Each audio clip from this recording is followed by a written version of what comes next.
આજે 6 કલાકમાં રાજ્યના 44 તાલુકામાં અડધાથી સવા 2 ઇંચ સુધીનો વરસાદ તો છેલ્લા 2 કલાકમાં મોરબી, ટંકારા અને વાંકાનેરમાં 1 થી 2 ઇંચ સુધીનો વરસાદ।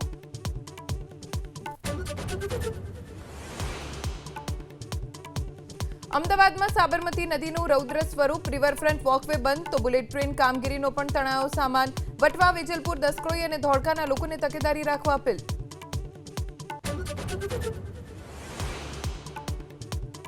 મહી અને સાબરમતી નદી બે કાંઠે થતા આણંદ જિલ્લાના 39 ગામોને કરાયા એલર્ટ। મહી કાંઠાના 24 ગામ અને સાબરમતી કાંઠાના 13 ગામને કરાયા સાવચેત।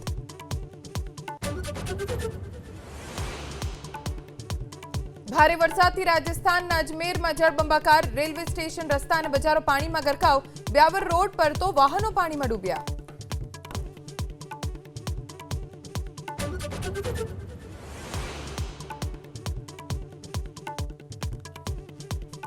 ચેતેશ્વર પુજારાએ ક્રિકેટના તમામ ફોર્મેટમાંથી લીધી નિવૃત્તિ। સોશિયલ મીડિયામાં ઇમોશનલ પોસ્ટ લખીને કરી જાહેરાત। 103 ટેસ્ટમાં પુજારાએ ફટકારી છે 19 સેન્ચુરી।